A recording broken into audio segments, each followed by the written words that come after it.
estamos aquí en la charla. Quienes van a participar son, por una parte, Antonio Luna, que es compañero de la asesoría jurídica de la CNT, de aquí de Córdoba, y por otro lado, Juan Escribano, que es profesor de Derecho del Trabajo en la Universidad de Córdoba. El contenido de la charla va a tratar esencialmente sobre dos puntos. Por una parte, más enfocada al derecho individual, contratos temporales, indemnización por despido, y por otra parte, más orientada al derecho colectivo, la libertad sindical, el derecho de huelga, etc. Después de que hablen los ponentes, pues habrá la posibilidad de realizar preguntas respecto al contenido de cada uno de los puntos que se han tratado. En primer lugar, Antonio, quería que hablara un poquito sobre la contratación temporal, qué cambios se han producido a lo largo de la última reforma laboral y la situación actual en que se encuentra este tipo de contratación. El tema de la contratación temporal ha sido uno de los caballos de batalla en los que la contraposición de intereses entre los trabajadores y los empresarios es más claro. Centrándonos en una comparativa entre la regulación vigente durante la transición y la regulación actual, en el contrato de trabajo siempre se previó la posibilidad de la existencia de contratos temporales, que hasta el año 2021 esencialmente era el contrato para obra o servicio determinado, es decir, tú contratas a alguien, tú tienes una empresa como por ejemplo que produce barcos, bueno pues para una obra o servicio determinado, para la construcción de un barco, pues puedes contratar temporalmente a las personas que han de construir ese barco. Otro contrato de trabajo típico de la relación, de las relaciones temporales era por acumulación de tareas o circunstancias extraordinarias, ¿no? Esto era típico, por ejemplo, de los contratos en el comercio durante las Navidades. Había un incremento de la actividad mercantil en una determinada actividad y tú, coincidiendo con esa acumulación de la actividad, con esa intensificación de la necesidad de mano de obra, pues también podría contratar a alguien. Y finalmente, para sustituir trabajadores que tengan derecho a la reserva del puesto de trabajo, típicamente, pues yo qué sé, si para cubrir una baja de un trabajador que esté enfermo, por ejemplo. ¿Esto qué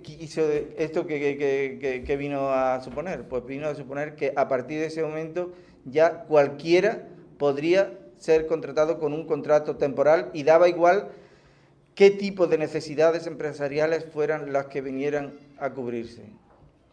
La consecuencia de una tal regulación fue que, lógicamente, los empresarios ya no contrataban, ya no hacían contratos indefinidos y que los trabajadores no duraban nada en las empresas, sino que típicamente para poder tener a los empresarios, a los trabajadores dominados siempre con la espada de Damocles de que a la finalización de la relación de trabajo te despedían, pues para hacer efectivo ese poder empresarial era frecuentísimo que transcurridos 6 meses, el contrato temporal, cuya duración mínima era esa, pues ibas a la calle. ¿Esto qué derivada tuvo? Que como en aquellos entonces, para causar derecho a la pensión, a la prestación por desempleo, era necesario un periodo de 6 meses, pues quiere decirse que aumentaron extraordinariamente las prestaciones, el número de prestaciones por desempleo, porque todo el mundo era contratado por 6 meses,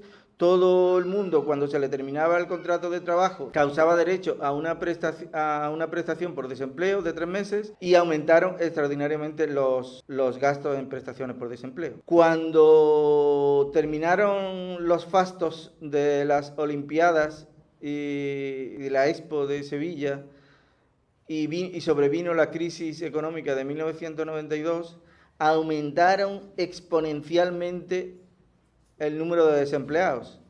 Y con ello aumentó exponencialmente el gasto en prestaciones a costa de lo que entonces se llamaba Instituto Nacional de Empleo. Solución, pues que en 1992 se estableció que ese contrato de fomento del empleo, que tenía una duración mínima de 6 meses, pasaría a ser a 1 año. No obstante, eso después desapareció, se volvió a la regulación inicial de los años 70 y la gran transformación que se ha dado en los contratos temporales, la gran transformación es el artículo 15, la modificación que se ha producido mediante el Real Decreto 32/2021, esta última reforma laboral que hizo. Pero en realidad, aunque se nos ha presentado como una gran transformación, no es tampoco tanto, porque lo que esta nueva regulación de los contratos temporales viene a decir es lo siguiente. El contrato que antiguamente se llamaba por acumulación de tareas o exceso de pedidos, ahora es el contrato típico temporal. Ahora la ley dice cuando sea necesario contratar a alguien por necesidades ocasionales o imprevisibles, o se produzca un desajuste entre las necesidades de mano de obra y la mano de obra que haya en la empresa. Eso es lo que ahora establece el artículo 15.1 del Estatuto de los Trabajadores, de modo que la primera modalidad del contrato temporal en realidad es equivalente a la antigua modalidad por acumulación de tareas o exceso de pedidos. La antigua modalidad del contrato para obra o servicio determinado, como ya he dicho, este contrato para obra o servicio determinado se celebraba cuando dentro del ámbito normal de actividad de una empresa era necesario contratar a alguien para la realización de una obra o servicio. El caso típico es un barco o es cualquier empresa que necesite prestar un servicio. Ahora, ese contrato de trabajo, en lugar de ser un contrato temporal como era antes, lo que ha pasado a ser es un contrato fijo discontinuo, de modo que las empresas, como esto se trataba de contratos dentro de la actividad normal de la empresa y estos contratos solían ser repetitivos, es decir, la empresa que se dedica a construir barcos no construye un solo barco, sino que esa es su actividad y por consiguiente está constantemente construyendo barcos. Antes se permitía el que se celebraran contratos temporales para cubrir esa mano de obra. Ahora, según el artículo 16, además de los contratos estacionales, este tipo de contrato ha pasado también a ser un contrato fijo discontinuo, de modo que el antiguo contrato para obra o servicio ahora se ha reconvertido en un contrato fijo discontinuo. Esta es la principal novedad que, a mi modo de ver, un jueguecito de nombres y de modalidades contractuales que en realidad no ha hecho desaparecer la temporalidad. De hecho, aunque ha bajado mucho el número de contratos temporales, aún hoy el 60% de los contratos que cada mes se inscriben en el servicio de empleo, aún hoy siguen siendo contratos temporales. Por tanto, ha habido una modificación de la regulación en la temporalidad. En los años 80 fue la liberalización total. Hoy en día nos encontramos con una restricción en las posibilidades de contratos temporales, pero aún hoy la mayor parte de los contratos que se celebran por parte de las empresas siguen siendo contratos temporales. Esta es la esencia de los cambios que ha habido en materia de temporalidad en los últimos 50 años. Antonio, en otro orden de casos queríamos preguntarte sobre el régimen legal de despido en España y cómo ha ido evolucionando a lo largo de las últimas reformas laborales. El tema del despido es el tema clave de la regulación del derecho del trabajo. Si no existe una sanción a la conducta empresarial consistente en poder despedir a un trabajador, todos los demás derechos que pueda reconocer la ley son inútiles. Porque si tú a un empresario le presentas una reclamación diciendo quiero que se cumplan mis derechos, si te puede despedir sin ningún tipo de consecuencia jurídica perjudicial para sus intereses, sin esa penalización a la actividad ilegal del empresario, todo lo demás sobra.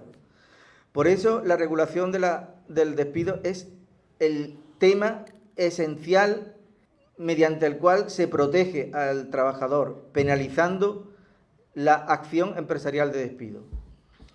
El despido en el derecho español ha experimentado un cambio aquí sustancialísimo y a peor, y muy a peor. Tengamos en cuenta lo siguiente: en el año 1976 se alcanza el máximo de protección a la que puede aspirar un trabajador en la relación de trabajo. La Ley de Relaciones de Trabajo, el artículo 35, establecía que en caso de despido improcedente y como regla, el trabajador había de ser readmitido. Esta regulación duró bien poco porque ya en el año 1977 se estableció la posibilidad, coincidiendo justamente además con la legalización de los sindicatos, es decir, nosotros legalizamos los sindicatos, pero os restringimos vuestros derechos en el ámbito del despido, más o menos fue lo que sucedió mediante la modificación de la Ley de Relaciones de Trabajo en marzo de 1977, pues en 1977 ya se modificó la regulación del despido. En ese año, el artículo 35 de la Ley de Relaciones de Trabajo vino a establecer que en caso de despido improcedente, el empresario podía desprenderse del trabajador con tal de que le abonara 60 días de salario por año trabajado. Se estableció, por consiguiente, 2 indemnizaciones a cargo del empresario para caso de despido improcedente. Una, que era el cobro de los salarios dejados de percibir, los llamados salarios de trámite, y otro, una indemnización de 60 días de salario por año trabajado, una indemnización altísima. En 1980, y coincidiendo con el Estatuto de los Trabajadores, se modificó de nuevo a la baja la regulación del artículo que regulaba la extinción, el despido de los artículos 55 y 56 del Estatuto de los Trabajadores, y se vino a prever que en caso de despido improcedente la indemnización era solo de 45 días. Por tanto, se perdieron 15 días de indemnización por año trabajado como consecuencia del Estatuto de los Trabajadores. En el año 1997, y con la colaboración inestimable de Comisiones Obreras y UGT, se celebraron unos pactos que se tradujeron en el Real Decreto Legislativo 8/1997 y que vino a prever la posibilidad de un despido improcedente para determinados colectivos, que eran muy numerosos, en realidad todos los trabajadores, excepto los varones de 30 a 45 años, estaban incluidos en esos grupos, en esos colectivos. Se previó la posibilidad de celebrar contratos cuyo despido era solo de 33 días de indemnización en caso de despido improcedente. No obstante, todavía se conservaban los salarios de trámite. Todavía el trabajador seguía cobrando desde la fecha del despido hasta la sentencia que se dictara y que reconociera la ilegalidad del despido empresarial. El gran cambio que se produce en España en los últimos 50 años es la Ley 3/2012, y en esta ley viene a desaparecer los salarios de trámite. Y la indemnización por despido se generaliza para todos los colectivos, se baja de 45 a 33 días. Esto, para quien viene a constituir una verdadera tragedia, es para los trabajadores pobres, para los trabajadores que viven a base de contratos temporales. Pongamos un ejemplo típico. Un trabajador que cobrara 1.000 euros y que llevara trabajando 4 meses cuando es objeto del despido improcedente. Hasta el año 2012, pues ese trabajador podía cobrar una indemnización, si se declaraba improcedente el despido, que por una parte era la indemnización de 45 días por año trabajado, por tanto si llevaba 4 meses eran 15 días de salario, lo cual suponía unos 500 euros, y por otra parte una indemnización que iba de los salarios de trámite, que iba desde el día del despido hasta que el juez declarara improcedente el despido. La duración media en aquellos entonces, hoy es mucho mayor, para que un juez se pronunciara era de 3 meses, con lo cual, aparte de los 500 euros que se cobraba por indemnización proporcional al tiempo trabajado, la indemnización por salario de trámite era de 3.000 euros. Es decir, de los 3.500 euros que en esa hipótesis cobraba el trabajador, 3.000 de ellos eran salarios de trámite. Al desaparecer los salarios de trámite, para los trabajadores con contratos basura, pues desaparece la parte más importante de la indemnización. Además, los 500 euros, en la hipótesis que veíamos de un contrato de 1.000 euros de 1.000 euros de salario, con una indemnización 1.000 euros de salario con 4 meses de duración del contrato, pues la indemnización quedaba reducida a 366 euros. De modo que antes de esa reforma del PP, y en la hipótesis que estábamos viendo, un trabajador cobraría 3.500 euros. Después de esa modificación legal introducida por el PP, el trabajador cobraría apenas 366 euros. Es decir, el 90% de la indemnización de los trabajadores pobres, de los trabajadores con contratos basura, los perdió gracias a la modificación que se introdujo por parte del PP en el año 2012. Además, hay un dato añadido. El Gobierno no está dotando presupuestariamente, hay un absoluto abandono de los juzgados de lo social. Leía en El País del 19 de octubre que el periodo medio para resolver hoy en día una demanda de las urgentes, supuestos como por ejemplo el tema de vacaciones que te dice la ley que se tiene que resolver en el plazo de 5 días, pues en los casos urgentes los juzgados de lo social están tardando 7 meses y en los casos no urgentes de media 11 meses. De todas formas, esto es la media. Hay juzgados como el juzgado de lo social número 2 de Sevilla o el juzgado de lo social 3 de La Coruña, que vienen tardando para las causas urgentes 36 meses y para las no urgentes 54. ¿Qué quiere decir? Que tú vas a recurrir a un juzgado de lo social para al final cobrar 366 euros y que te tarde 36 meses, cuando el abogado te va a cobrar y que te paguen 366 euros, que es justamente más o menos lo que te puede llevar el abogado.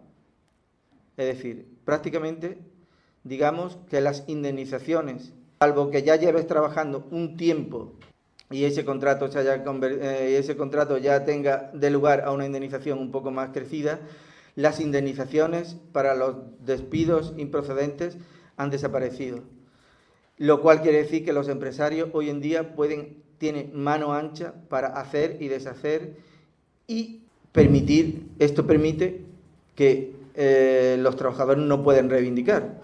Porque si tú reivindicas, oiga, usted está incumpliendo mis condiciones de trabajo en materia de horario, en materia de jornada, pues a la calle, puesto que tú no vas a poder demandar porque no vas a cobrar nada como consecuencia de esa demanda, pues esto quiere decir que prácticamente los trabajadores hoy están desamparados. Que como consecuencia de la poca duración de los contratos temporales, como consecuencia del extraordinario colapso de los juzgados de lo social, en realidad todo esto es pura retórica y son brindis al sol. Ha habido modificaciones superficiales, pero en realidad yo creo que la nueva regulación que se introdujo del contrato de trabajo, sin una derogación real de la reforma laboral que introdujo el Partido Popular en el 2012, es decir, sin que al empresario le cueste el dinero la indemnización y le cueste dinero como le costaba antes el despedir alegremente y sin causa legal,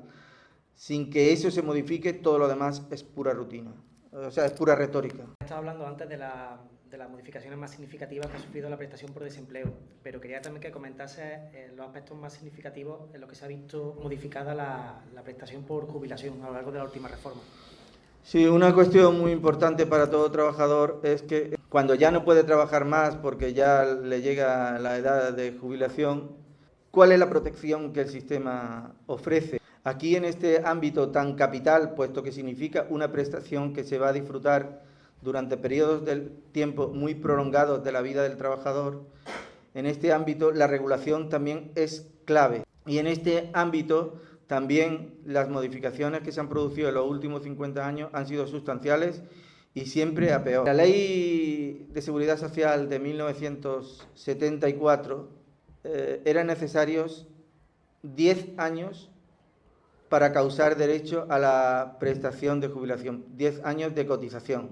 En realidad no eran necesarios 10 años porque las pagas extraordinarias cotizaban aparte, es decir, por cada 6 días de trabajo que tú llevabas a cabo, en realidad cotizabas 7 O dicho de otro modo, por cada 365 días de trabajo que tú realizabas, en realidad cotizabas 425.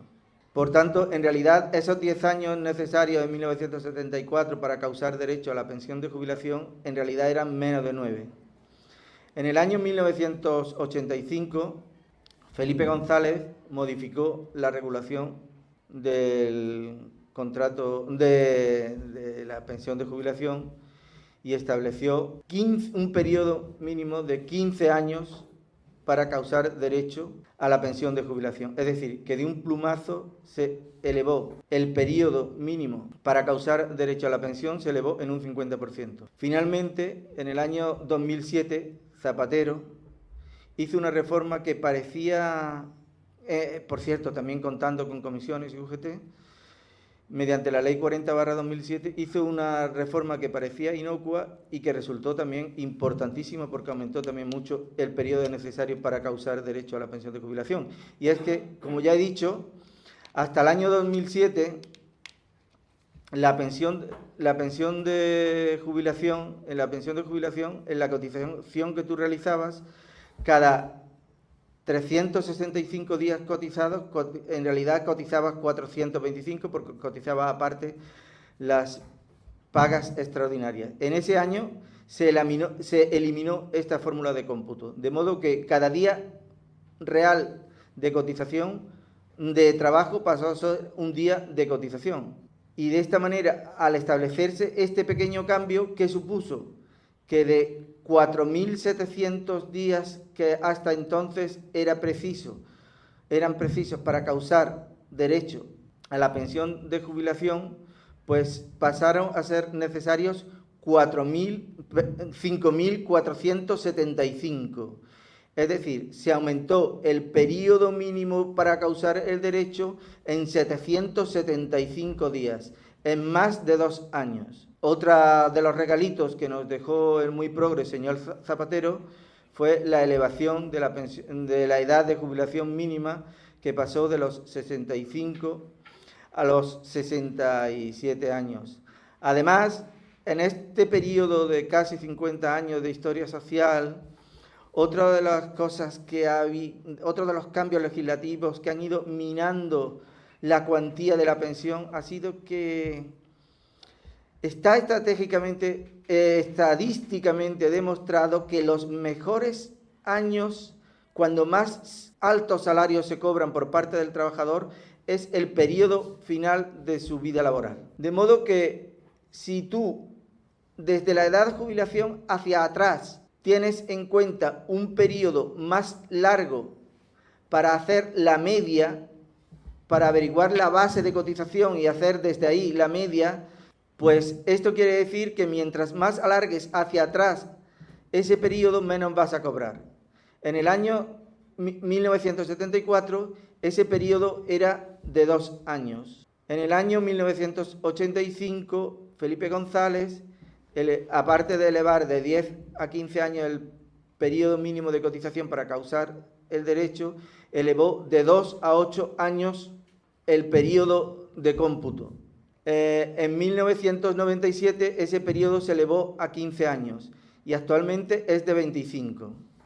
¿Qué consecuencia tiene esto? Pues que al hacer la media, al tener en cuenta periodos más largos de cotización y como los mejores salarios se concentran al final de la vida laboral, pues las medias son más bajas y por consiguiente lo que tú cobras de pensión de jubilación pues es menor. Estas son así las modificaciones más sustanciales que ha habido en una regulación que es de prever siga cada vez siendo peor las condiciones en que se cobra para el trabajador. Bueno, Juan, vamos a pasar contigo. En primer lugar, quería que nos hablas un poco sobre el derecho de huelga, dónde está regulado, en las resoluciones judiciales que han sido más importantes, cómo se ha venido interpretando este derecho. Agradeceros que me hayáis invitado. La primera vez que me invitasteis fue en el año 1997 y casi todas las reformas que ha habido desde entonces pues me habéis invitado. Yo siempre comienzo con cada una de las charlas que he dado cuando se producían las reformas, siempre decía, esta es la peor reforma de la historia de nuestro derecho del trabajo, ¿no? Y Pablo Martínez se reía mucho y decía, eso ya lo dijiste en la anterior reforma, ¿no? Bueno, pues en el derecho de huelga no hay reformas porque tenemos un Real Decreto de Ley de año 1977, anterior a la Constitución, que es el único instrumento de regulación, ¿no? Entonces eso da una especie de regulación líquida del derecho de huelga en el que va a tener mucha significación las diferentes posiciones de los tribunales, sobre todo del Tribunal Supremo y del Tribunal Constitucional, al ser un derecho fundamental, lugar al recurso de amparo. Entonces, el derecho de huelga no es el fruto de una reforma, sino que es el fruto de la posición que en cada momento tengan los tribunales españoles, ¿no? Sobre todo el Supremo y el Constitucional. Cuando se aprueba el Real Decreto Ley de Relaciones de Trabajo de 1977 no había Constitución, por lo tanto el Real Decreto no podía adaptarse al texto constitucional que todavía no se había aprobado. Era la primera regulación del derecho de huelga desde el año 1936, en el que se había decretado que ya no existían las clases y por lo tanto no existía la necesidad del derecho de huelga. El derecho de huelga es un derecho muy peculiar porque a pesar de que no tenga regulación, los trabajadores lo ejercen.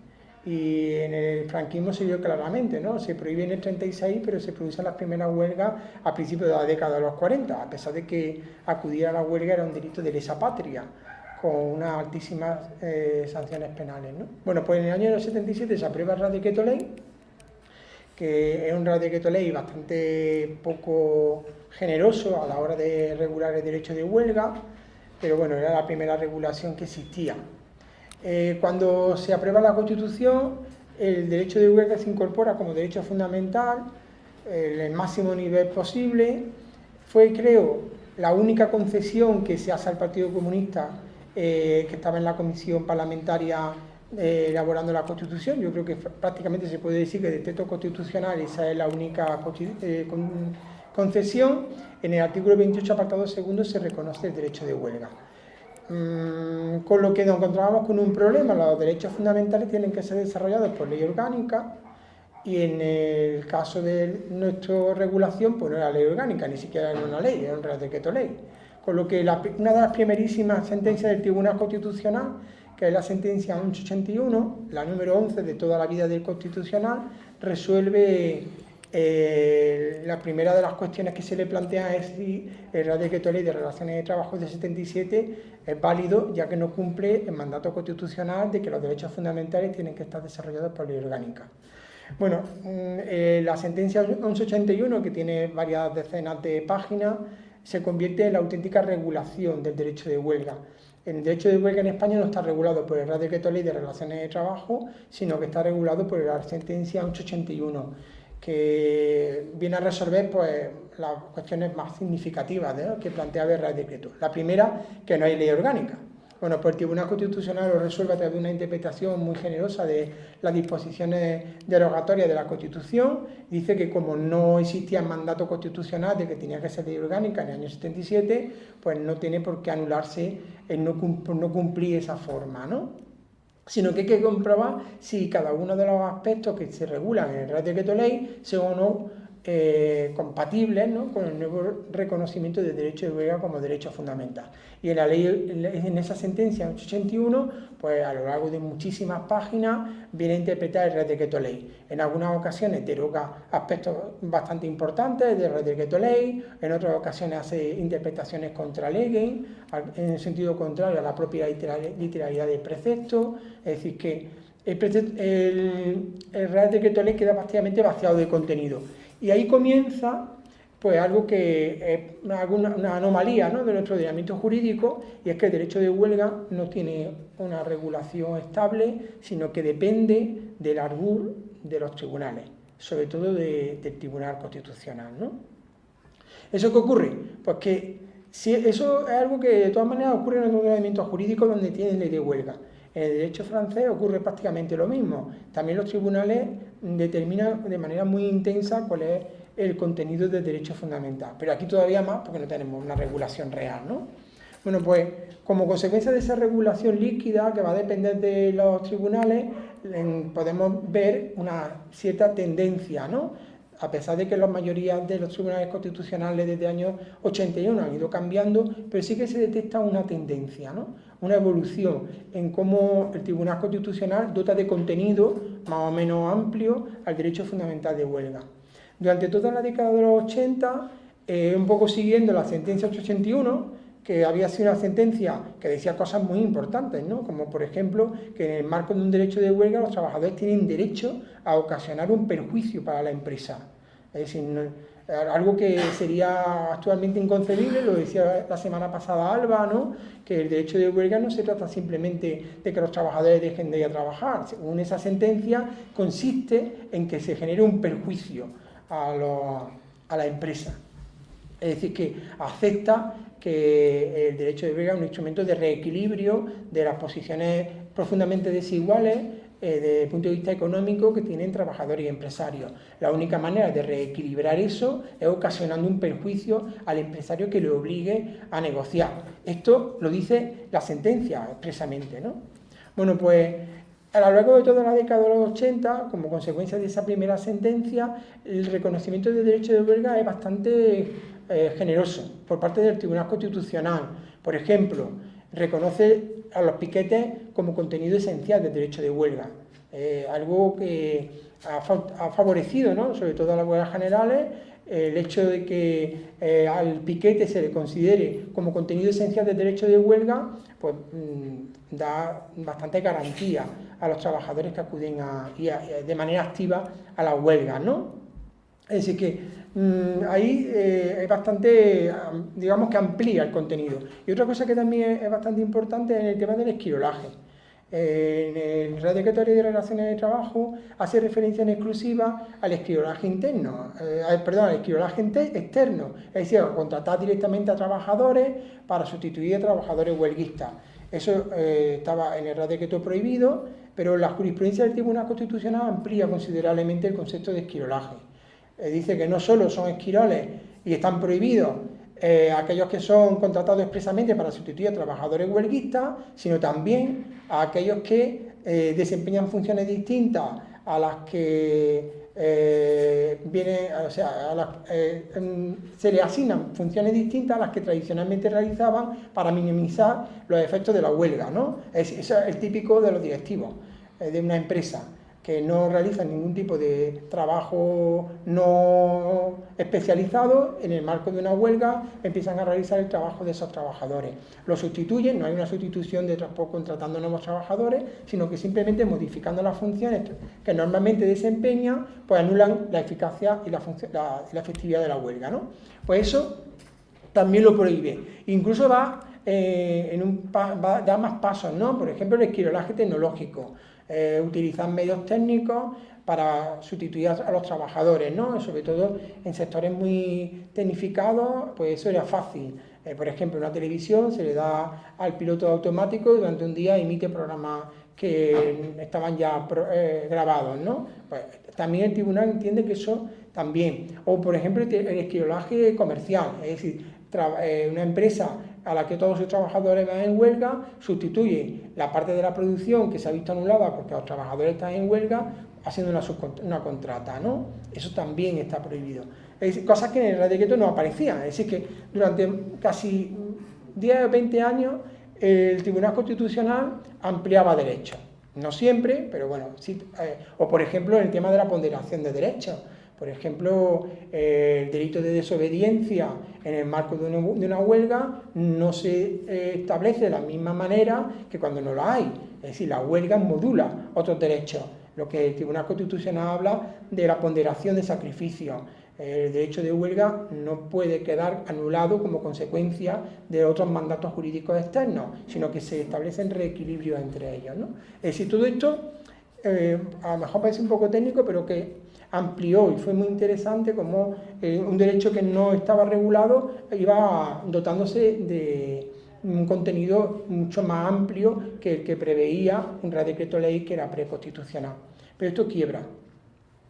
A partir de finales de la década de los 90, principios de los 2000, con el acceso fundamentalmente del Partido Popular y la conformación del Tribunal Constitucional ya con otras mayorías, empieza a producirse una inversión en este tipo de de ponderaciones en este tipo de atribución de un contenido adicional al derecho de huelga con respecto a lo que existía en el Real Decreto. Y bueno, voy a poner algunos ejemplos, ¿no? Por ejemplo, el esquirolaje tecnológico, que antes decía que había ampliado el derecho de huelga al impedir la sustitución a través de medios técnicos del trabajo dejado de prestar por los trabajadores huelguistas, esto se invierte. Y a partir de un determinado momento, el Tribunal Constitucional entiende que es legítimo utilizar medios técnicos para la sustitución de trabajadores huelguistas, siempre, dice el Tribunal, que en los medios técnicos ya existieran y que los trabajadores que accionan esos medios técnicos tuvieran esa capacitación con carácter previo. Eso es una falsa garantía, porque en la mayor parte de las ocasiones activar esos medios técnicos es muy fácil, lo puede hacer casi cualquiera, ¿no? Y una empresa tecnológica pues tiene los medios técnicos con carácter previo a la realización de la huelga, ¿no? El caso fue el de Televisión de Galicia, en el que todos los trabajadores de la plantilla se ponen en huelga, menos unos pocos directivos, y lo que hacen es conectar la señal de otras televisiones fuera de Galicia, ¿no? Especialmente para la retransmisión del fútbol, ¿no? Bueno, el Tribunal Constitucional dijo que era derecho de la información, conectaron con el fútbol y con Aquí hay tomate, es decir, que las tertulias del corazón y el fútbol son contenido esencial del derecho de información, por lo tanto eso condicionaba de manera adecuada el derecho de huelga. Y se dan otros casos, ¿no? Por ejemplo, aquí el Tribunal Constitucional dice una cosa que es completamente contraria a lo que decía antes con la sentencia 861. En la sentencia 861 decía el Tribunal Constitucional que los trabajadores a través del derecho de huelga tienen derecho a realizar, a provocar daño, a provocar perjuicio en la empresa. Ese es el derecho, ¿no? Bueno, pues el Tribunal Constitucional en esta sentencia que acabo de decir dice lo contrario, y es que la empresa tiene derecho a defenderse. Ese sería un poco la quiebra, ¿no? Es decir, que la empresa tiene derecho a defenderse con los medios a su alcance, porque dice el Tribunal Constitucional que no tiene por qué colaborar con la huelga. Es decir, que aquí quiebra total. Pero también quiebra en el tema de la contrata y subcontrata. El Tribunal Constitucional sigue manteniendo un poco la misma línea, es decir, no se puede permitir que a través de contratas y subcontratas se lleve a cabo la sustitución de trabajadores huelguistas, pero el Tribunal Constitucional no resuelve y dice el caso era el siguiente. Una determinada empresa, sus trabajadores que realizaban todo el servicio para otra, a través de una contrata, se ponen en huelga. La huelga es súper exitosa, de manera que la empresa a la que sus trabajadores se habían puesto en huelga le tiene que subir el salario. Como le sube el salario, esa empresa llega a la empresa principal y le dice que la contrata ya no es rentable, porque tiene que pagar más salarios, ¿no? Entonces lo que hace la empresa principal es que extingue la contrata. Como consecuencia de que extingue la contrata, los trabajadores de la empresa que habían tenido una huelga exitosa, que habían conseguido una subida de salario, son despedidos en su totalidad. Trabajadores van a los tribunales y el despido se considera por todos los tribunales ordinarios que es válido. Hasta que llega el Tribunal Constitucional y dice que es nulo, es decir, que se le sigue dando la razón. Pero dice, los efectos los determinarán los tribunales inferiores. Y le devuelve otra vez la resolución al Tribunal Supremo, que había resuelto en sentido contrario. Es decir, que se queda el tema sin resolver. Como el Tribunal Supremo no lo quería resolver, en las sentencias posteriores ha mantenido exactamente la misma línea que tenía con anterioridad. Pero los golpes del derecho de huelga se producen no solo en el derecho nacional, sino fundamentalmente en el derecho comunitario. Nosotros todavía en el derecho nacional establecemos en la ponderación de esos derechos, el derecho que entra en conflicto con el derecho de huelga básicamente es la libertad de empresa. En la ponderación entre la libertad de empresa y el derecho de huelga, dijo la sentencia 881 que predomina el derecho de huelga. La libertad de empresa no es un derecho fundamental, por lo tanto queda sometido al derecho de huelga en la ponderación. Hay una relación de desequilibrio en favor de la huelga, ¿no? Bueno, pues el derecho comunitario la ha invertido completamente. A partir de una serie de sentencias que se llaman serie Viking, la sentencia del Tribunal de Justicia de la Unión Europea, que son las sentencias Viking, Laval y Rüffert, lo que hace el derecho comunitario es decir que en el marco de conflicto entre la libertad de empresa en su manifestación de libre establecimiento y el derecho de huelga, predomina la libertad de empresa. El caso era trabajadores que realizan un trabajo en una compañía, en un ferry entre Suecia y Estonia, la empresa sueca que se llama Viking pues decide trasladar su sede social a Estonia y a partir de ese momento empieza a pagar salarios estonios a los mismos trabajadores que antes realizaban el trayecto Suecia-Estonia, ¿no? Bueno, pues lo que hacen los trabajadores de Suecia es ponerse en huelga contra Viking y les dicen que les exigen que sigan manteniendo las mismas condiciones, porque de lo contrario todas las empresas navieras que realizan el mismo recorrido en la competencia a la baja terminarán poniendo las mismas condiciones que en Estonia. Bueno, pues ganan las empresas suecas y obligan a Viking a mantener los mismos salarios que tenían antes del traslado de la sede social. Viking recurre en Gran Bretaña y el juez británico eleva una cuestión prejudicial al Tribunal de Justicia de la Unión Europea y el Tribunal de Justicia de la Unión Europea dice que aquí se ha vulnerado la libertad de empresa en su vertiente de libre establecimiento. Por lo tanto, esas huelgas no son válidas, esas huelgas son ilegales, con todo lo que eso implica, ¿no? Esta sería un poco el símbolo, la más simbólica. Después se dan dos pasos todavía peor en la sentencia Ruffin y en la sentencia Lava, pero bueno. Pero la Viking es muy curiosa porque ha dado mucho recorrido y ahora mismo está en un momento, digamos que clave, ¿no? En Suecia, parece esto está muy lejano, pero esto se aplica directamente aquí, ¿eh? Bueno, pues en Suecia el legislador sueco adapta la norma sueca a ese cambio, a esa jurisprudencia, ¿no? Y aprueba una ley que se llama Viking, ¿no? La ley Viking, que dice que a los trabajadores trasladados a Suecia de manera temporal o que tienen empresas que tienen sus sedes sociales fuera de Suecia, no se le aplica el derecho sueco, ni tienen derecho de huelga en Suecia. Esa sería un poco la clave, ¿no? Fundamentalmente la segunda. El derecho sueco no se aplica en lo que se refiere al reconocimiento del derecho de huelga en el caso de la naviera o de los trabajadores suecos, de los trabajadores estonios, ¿no? Esa sería, bueno, pues esta sentencia se recurre ante el Tribunal Europeo de Derechos Humanos y al contrario de lo que había pasado con el Tribunal de Justicia, esa ley se recurre ante el Tribunal Europeo de Derechos Humanos y al contrario de lo que pasó con el Tribunal de Justicia de la Unión Europea, le dan la razón a los trabajadores. Ahí sí que es bastante contundente. Dice algo así como que la ponderación de esos derechos no puede quedar anulado el derecho de huelga y como consecuencia del no reconocimiento del derecho de huelga a trabajadores trasladados, pues eso implicará una competencia a la baja, porque claro, los trabajadores que no tienen derecho de huelga estarán obligados, ¿no?, a realizar sus trabajos en peores condiciones, ¿no? Bueno, digo que esta sentencia, vale, está ahí. Pero lo más importante, y esto es lo que es que está ahora mismo en la OIT. La ley Viking fue recurrida ante la OIT por vulneración del convenio de la OIT número 85 de protección de la libertad sindical. Y es muy interesante este tema. A mí me interesa, no sé a vosotros, pero a mí sí. Es muy interesante. Dice la OIT, a través de la comisión de expertos, del comité de expertos en la interpretación de los convenios y de las recomendaciones, dice que la ley Viking es contraria al convenio 85 de la OIT. El convenio 85 de la OIT reconoce el derecho a la libertad sindical y, por extensión, históricamente el derecho de huelga. Dice que la ley Viking, al prohibir el derecho de huelga en ese proceso de traslados temporales de trabajadores, pues está conculcando el derecho, el convenio de la OIT de libertad sindical. Y eso lo dice el comité de expertos, que es un órgano de la OIT. Pues a partir de ese momento se ponen en huelga, ¿vale?, los empresarios. La OIT es un órgano tripartito y a partir del momento en el que el comité de expertos, que es un comité imparcial de juristas de reconocido prestigio a nivel mundial, a partir del momento en el que dice eso, la parte empresarial de la OIT decide no cumplir ya ninguna de las resoluciones dictadas por el comité de expertos de la OIT. Y desde entonces, que hacía 3 años, tiene bloqueada la OIT.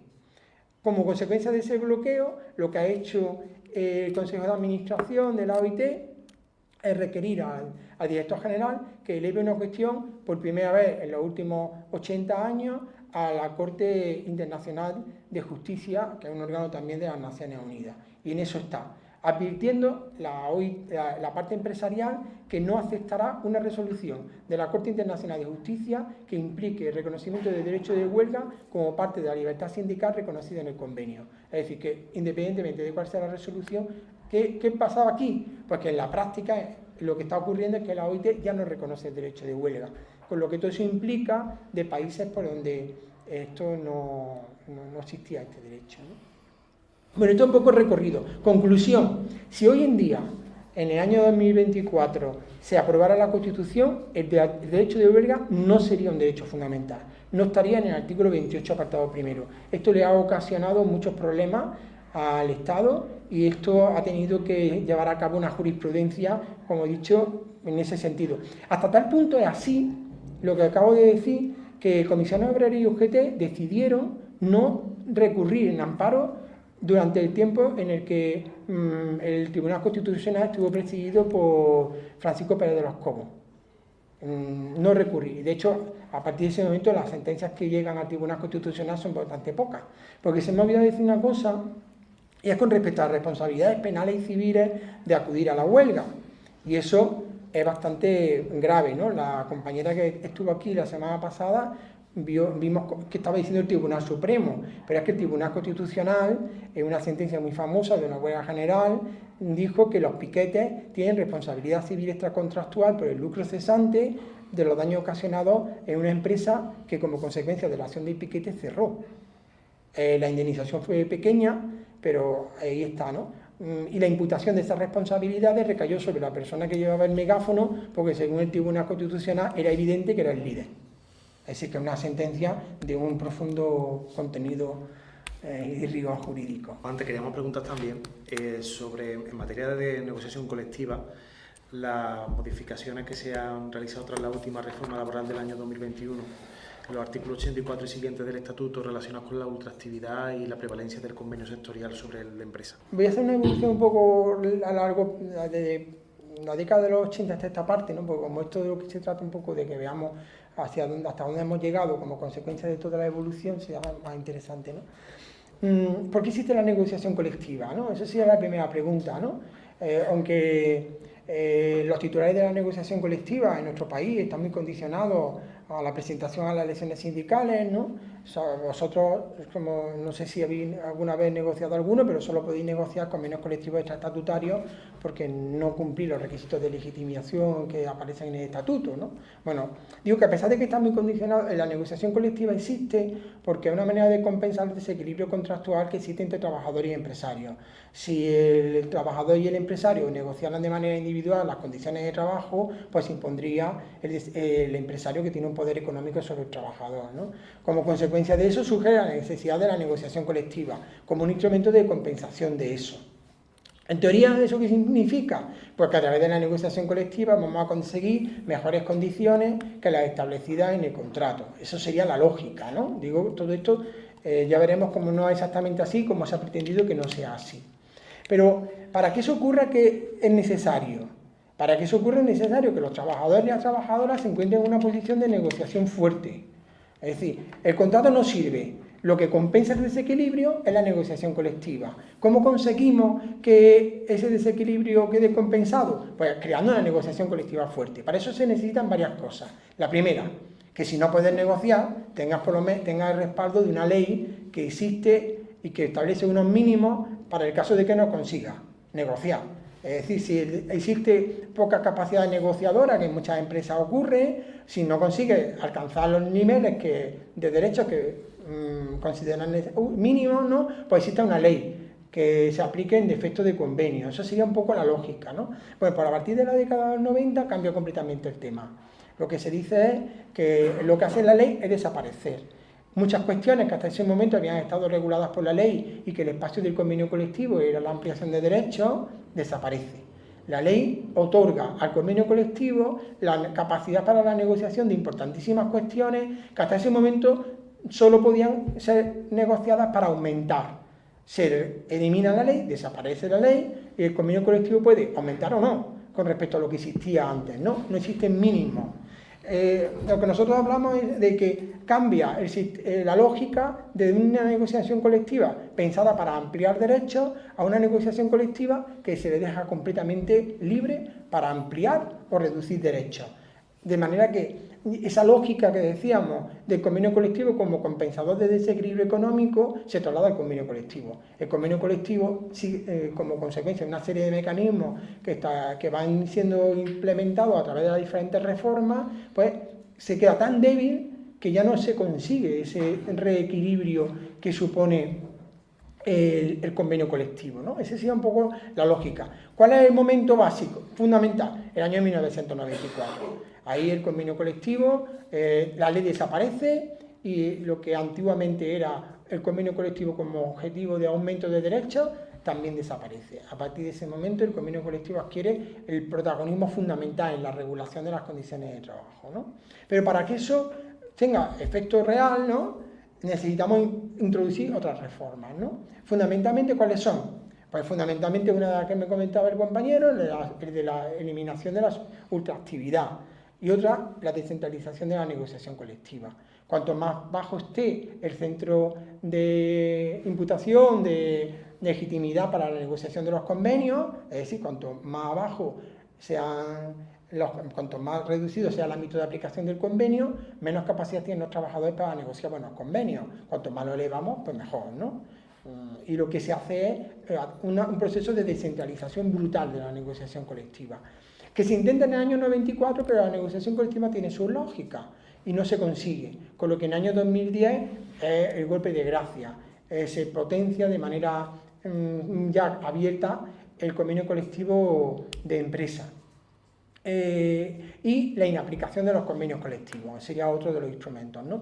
Así que para intentar evitar que el convenio colectivo sea un instrumento real de reequilibrio de las posiciones contractuales de trabajadores y empresarios, se necesita una negociación colectiva fuerte. Esa negociación colectiva requiere que, si no pueden negociar, tengan los estándares mínimos que permite la ley. Eso desaparece.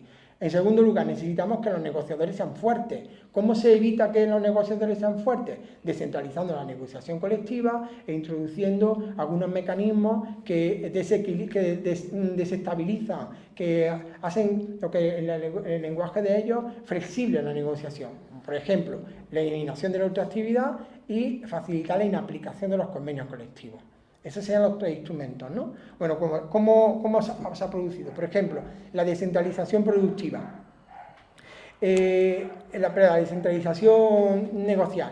En el artículo 84, apartado segundo del Estatuto de los Trabajadores, se establece que en cualquier momento de la vida del convenio colectivo, ese puede ser modificado a través de un convenio colectivo de empresa, sin ningún tipo de límite. Y para una serie de materias. En el año 2010-2012, las reformas que antes comentaba Antonio, se incluyeron prácticamente todas. De manera que tenemos un convenio colectivo sectorial del comercio en Córdoba, ¿no? Pues si una empresa, por muy pequeña que sea, quiere aplicar ese convenio, lo único que necesita es aprobar un convenio colectivo del ámbito empresarial para todas las materias. Después del año 2021 se eliminaron los salarios. Y no solo es posible hacerlo a través de un nuevo convenio colectivo, sino también hacerlo a través de lo que llaman un acuerdo de inaplicación. Y en ese caso también se incluye el salario. Dos mecanismos para evitar que el convenio colectivo se mantenga como instrumento fuerte. El primero es establecer la posibilidad de que los convenios colectivos de empresa se aprueben en cualquier momento de la vida de un convenio colectivo sectorial. Y en el segundo supuesto, de inaplicación. El primero, por lo menos, mantiene la obligación de que los sujetos negociadores sean los mismos, que sean los sindicatos o la representación unitaria, ¿no?, si en el ámbito de la empresa, ahí los mismos. Pero el problema está en lo que llamamos inaplicación del artículo 82, donde se dice que cuando se dan circunstancias técnicas, económicas, organizativas de producción, los trabajadores, sin necesidad de tener legitimidad para negociar convenios colectivos, pueden negociar con la empresa la inaplicación temporal del convenio colectivo. No dice cuánta temporalidad, ni define bien cuáles son las causas técnicas, económicas, organizativas de producción. Lo único que dice en realidad es que los que pueden aplicar el convenio desde la parte de los trabajadores son los trabajadores representantes o, dice, y remite a otro artículo, aquellos que son nombrados por y entre los trabajadores expresamente para llevar a cabo la negociación, lo que llamamos las comisiones ad hoc. Es decir, tenemos un convenio colectivo que regula unas condiciones de trabajo muy generosas para los trabajadores, ¿no? Un convenio colectivo sectorial, muy bueno, el de la construcción de Córdoba, que hemos conseguido a través de una huelga que sea muy positivo, ¿no? Bueno, pues una empresa cualquiera, da igual su tamaño, entiende que sean circunstancias técnicas, económicas y organizativas que aconsejan no aplicar el convenio colectivo de la construcción de la provincia de Córdoba. llegan a un acuerdo, llegan a sus trabajadores, no hay representantes, porque la empresa tiene 6 trabajadores y no hay representantes, los convoca a los 6 y le dice, elegir a uno entre vosotros 6 para que negocie conmigo la inaplicación del convenio sectorial de la construcción de Córdoba. ¿Para qué materia? Todas. Eso clarísimamente es inconstitucional. Pero Pérez de los Cobos, que al mismo tiempo que es presidente del Tribunal Constitucional, en aquel momento era afiliado al Partido Popular, dijo que era constitucional, ¿no? Y por último, lo que me comentaba es también el tema de la ultraactividad. La reforma del año 2010-2012 se suprimió en 2 fases, se suprimió la ultraactividad. La ultraactividad significaba que cuando el convenio colectivo llegaba al fin de su vigencia y también y se denunciaba, entraba en una situación de prórroga. Históricamente era indefinida. En el año 2010 se reduce y en el año 2012 desaparece. ¿Qué pasa? Porque los trabajadores se encuentran con una espada de Damocles. Si no consigues negociar el convenio en un determinado plazo, es que te quedas sin condiciones de trabajo desde el punto de vista colectivo. Bueno, pues en el año 2021, una de las poquísimas cosas que Yolanda Díaz cumple del programa de gobierno de la primera legislatura de coalición, prácticamente una de las poquísimas, junto a algo de la contratación temporal que comentaba, es que volvimos otra vez al supuesto anterior de la ultraactividad indefinida, con una serie de mecanismos obligatorios de llevar a cabo conciliaciones en el caso de que no llegue a acuerdos, pero en última instancia se mantiene el convenio vigente en situación de ultraactividad. No quería quedarme sin que hablase sobre una cuestión que aparte que es bastante importante para el sindicato, porque el sindicato al fin y al cabo la herramienta principal que tiene la actuación de la empresa es la sesión sindical. Quería que nos hablara un poco sobre, bueno, normativamente cómo están configurados los derechos que tienen las sesiones sindicales y también si ha existido alguna evolución por parte de las distintas sentencias que le hayan otorgado algunas funciones añadidas. Cuando me comentaste la charla y era tan amplia, me acordé que me invitaste a dar una charla sobre sesiones sindicales cuando llevabais la Secretaría General en Villaverde Alto, en Villaverde, no sé si era Bajo o Alto, uno de los Villaverdes. Y estuvimos toda la mañana hablando de sesiones sindicales. Y como he visto que hay ciertos cambios, pues bueno, quería un poco comentároslos, ¿no? El ordenamiento jurídico español lo que procura por todos los medios es huir de cualquier mecanismo de representación con poder, en este caso fundamentalmente negociador, que es lo que realmente importa, ¿no? Que no sea por la vía institucional. Eso fue un proyecto clarísimo, ¿no? Desde que se produce la muerte del dictador hasta que se consolida todo el ordenamiento jurídico del nuevo régimen, que es en el 85. Durante todo ese periodo lo que se pretende es por todos los medios que organizaciones sindicales que no se incorporan a los mecanismos de representación que pasan por las elecciones desaparezcan, porque no van a tener capacidad de negociación. Y fundamentalmente, ¿cómo se hace eso? Se hace huyendo de lo que se llama el asamblearismo, huida clara de los mecanismos que habían sido los protagonistas en el proceso de la transición, que era la participación de los trabajadores en su futuro, en sus condiciones de trabajo, negociar a través de asambleas, convenios colectivos, que eso se había hecho en la transición. Eso se tiende por todos los medios a hacer desaparecer. De hecho, en el Estatuto de los Trabajadores, ni siquiera el capítulo que se refiere a esto se llama asamblea, se llama del derecho de reunión. Es decir, que se utiliza la manera en que la asamblea se exterioriza, que a través de la reunión, pues eso es lo básico, ¿no? Que te reúna. La asamblea casi desaparece del estatuto, ¿no? Y el otro mecanismo es eliminar cualquier tipo de capacidad negociadora a secciones sindicales que no estén representadas en los órganos de representación unitaria. Porque ahí estaría, ¿no? Es decir, prácticamente se dice que hay dos vías de representación de los trabajadores en la empresa, las trabajadoras, que son las representaciones sindicales unitarias, pero eso en la práctica no es así, porque para que las representaciones sindicales tengan poder, tienen que estar en la unitaria. Así que eso no es verdad. Bueno, pues, ¿qué es lo que...? O sea, los dos mecanismos de huida serían huida del asamblearismo y huida de las secciones sindicales autogestionadas, ¿no? Siempre tienen que estar vinculadas a que te has presentado a elecciones. Si no te has presentado a elecciones, tus secciones sindicales no negocian. Eso sería, ¿no? Bueno, pues, ¿qué está ocurriendo? Que no es por la presión del CNT, pero sí que lo que está ocurriendo es un cambio por los cambios de las empresas. Es decir, las empresas actualmente, sobre todo las empresas de las nuevas tecnologías, las que actúan a través de plataformas, el modelo de empresa con centro de trabajo, que es todavía la referencia que establece el estatuto para la configuración de las secciones sindicales, no existe. Y se está encontrando con que ni Comisiones Obreras ni UGT tienen capacidad para entrar en esa empresa porque no hay elecciones. Y como no hay elecciones, no hay ningún tipo de mecanismo para poder negociar en sectores importantes convenios colectivos. Entonces, lo que se está viendo en la jurisprudencia es una tendencia a potenciar las secciones sindicales. En primer lugar, potenciando la capacidad de autoorganización. Las secciones sindicales ya no están referidas, como dice la Ley Orgánica de Libertad Sindical, a unas determinadas realidades que son las empresas, ¿no? En el sentido de los centros de trabajo, la empresa, sino que se crea una especie de realidad etérea en la que al sindicato se le da la capacidad para organizar secciones sindicales en esas estructuras pues que no sabemos muy bien dónde empiezan, dónde acaban, ¿no? Y se le da la posibilidad de que la organicen en diferentes empresas, es decir, una sola sección sindical de distintas empresas, de distintas microempresas, es decir, intentando facilitar por todos los medios eso. Y el segundo paso será otorgarle a esas secciones sindicales capacidad para la negociación de convenios, porque no tiene ningún sentido que reconozca esas nuevas realidades al margen de las que establece la Ley Orgánica de Libertad Sindical si no le otorga funciones. Y probablemente se le otorgarán funciones al margen de la participación en los órganos de representación unitaria.